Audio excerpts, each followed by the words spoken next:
DID Hatchery, and I want to talk about a form of amnesia that we deal with on a regular basis. There are all types of amnesia in DID. It's not as simple as a blackout or a gray out or this or that. You know, you have amnesia for a number of things, and some of those things are your traumas, and some of the, they're your traumas. And so others are like emotions. I have amnesia related to my emotions. And I can often start to feel things based on triggers that I don't understand. I could have had a good day, and then suddenly I will feel like I want to end. Like, it can happen suddenly, and it can feel like out of nowhere, and sometimes it can make you feel hopeless. It's like I'm just trying to feel good. I'm trying to do what people ask. I'm trying to be happier. But then a trigger that you're not aware of happens. Another part of you is set off, and then you feel the passive influence of their feelings without the content. So there's no context for it. There's no content for it. It's just horrible, horrible feelings out of nowhere.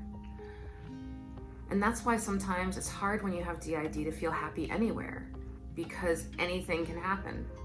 And the way you're feeling doesn't necessarily correlate with the present day. And I'm not talking about emotional flashbacks either. That's a different thing. I'm talking about when another alter is feeling something and their feelings are bleeding into me, but I don't know why they feel the way they do. And the biggest difficulty with that is if you don't know why you're feeling a certain way, then how do you fix it?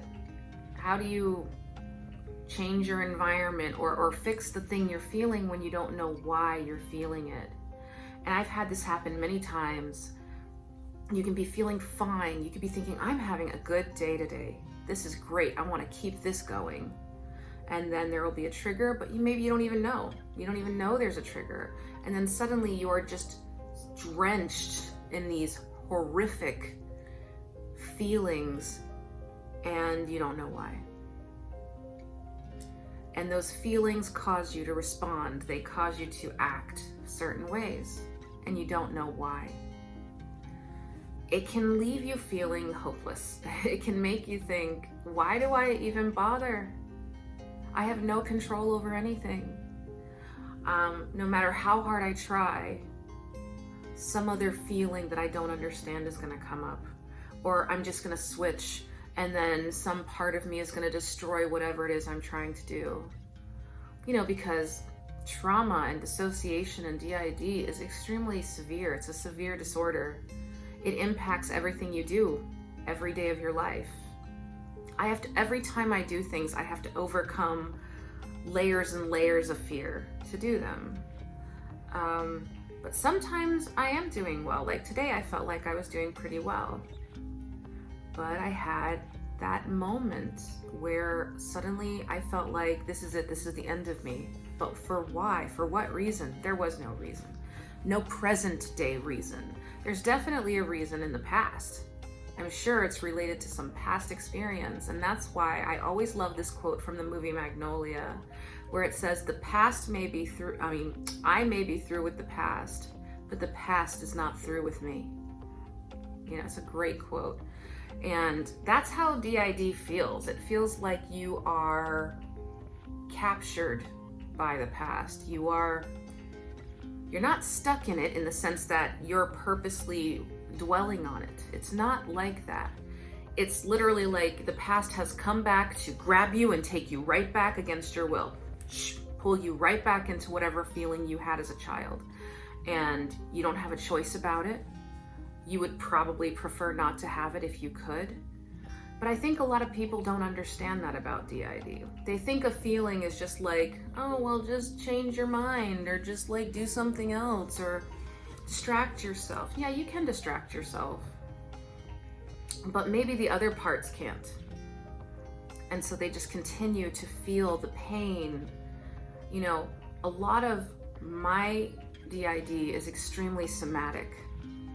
And I feel like that's why, not every time, but a lot of times when my alters come, to me, for me, it feels like what people might interpret possession to feel like. It's not possession, but it's very physical for me. Everything about this disorder is extremely physical. Like my inner world is in my abdomen. My whole life, I have felt things in my abdomen or radiating out of my abdomen towards the rest of my body. Anxiety, jostling around. I don't know how to explain that. Vibration throughout my body, an uncomfortable, it's not exactly vibrating. It's the best approximation I can make to what it actually is. So I'm gonna call it vibration, but it's not exactly that. And I feel that throughout my abdomen and throughout my body often, every day practically. And I researched that, and that's a trauma thing apparently. But all I'm saying is it's very somatic. And so when these other parts inject their feelings, when they passively influence and they push their feelings into me and I don't know why, it's just very depressing and devastating, and just, it can stop you in your tracks. It can stop, like, I remember in college, before I knew I had DID, I always had a lot of passive influence. I just didn't know what it was.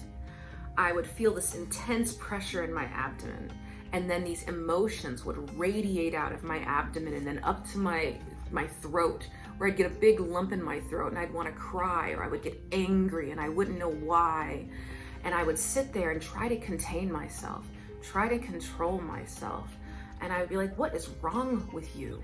Nothing is happening to you, Brandy. Nothing is happening. This is a good day. Why are you doing this to yourself? And that's another problem I find with DID, is I find that I blame myself and I blame my system for a lot of things that I probably shouldn't blame myself for. I'm blaming myself for the trauma that other people inflicted on me and the results of that. And I find a lot of people with DID do that too, and you don't have to. DID is one of those disorders where it's actually not your fault at all. It's the fault of adults when you were a child. And there should be no guilt or shame associated with it, but there is, because of the society we live in. But, you know, it's just one more difficulty that people with DID have to constantly deal with.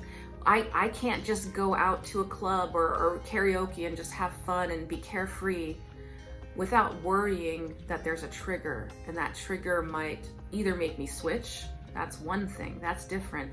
Or it could cause intense passive influence. And that is a miserable experience for me. It causes, I have a lot of internal, I call them like an internal policing. I have to police myself internally. I literally have an alter internally. Their whole job is policing, just policing the body and the inner world and making sure of things. And I can feel the stress of that.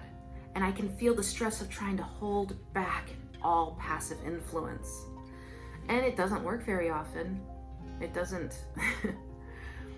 But I do spend the majority of my life containing myself, containing all this passive influence, feeling like I'm gonna burst from the stress and the different various pains and the anguish and the depression of other parts and whatever it is they're feeling. It's like a maelstrom inside of you that you have to keep contained at all times within the borders of your skin. And sometimes I find that's extremely difficult. But I also find that society puts extreme pressure on you to make it that way, to control yourself. This is your choice, you know, but it's not. It's not a choice. It's a neurological disorder that we're treating as a choice. Even I treat it as a choice sometimes. I forget that it's a neurological disorder. I start blaming myself for things. Why can't you control the way you feel? Why can't you stop this? Just sit still, take a breath, and stop it. Well, if that worked, then there would be no sick people on earth, you know? It doesn't. It doesn't. And so that's just another experience that people have with DID. Passive influence can be very painful. It can be like many alters influencing all at the same time. pushing all these various feelings together into this ball of horror, you know? And for me, it's most of the time. I'm not saying the anguish is as bad all the time. It varies, obviously, but there is passive influence probably 90% of the time, at minimum, daily in my system. And it's rough. I almost wish I had completely, you know, like alters that had no communication, no passive influence, because then they could absolutely be themselves at all times when they're switching. But no, there's passive influence. Well, I don't know if I suffer from the most passive. I think Brandy suffers from the most passive influence. I'm not saying I'm Brandy right now. I actually don't know who I am. I have a lot of alters. But Brandy probably suffers the most passive influence, and she loses herself often because of it. So often, if you ask Brandy who's out, she'll say, oh, I don't know. Because Brandy has empathy. She has more empathy than other parts of us.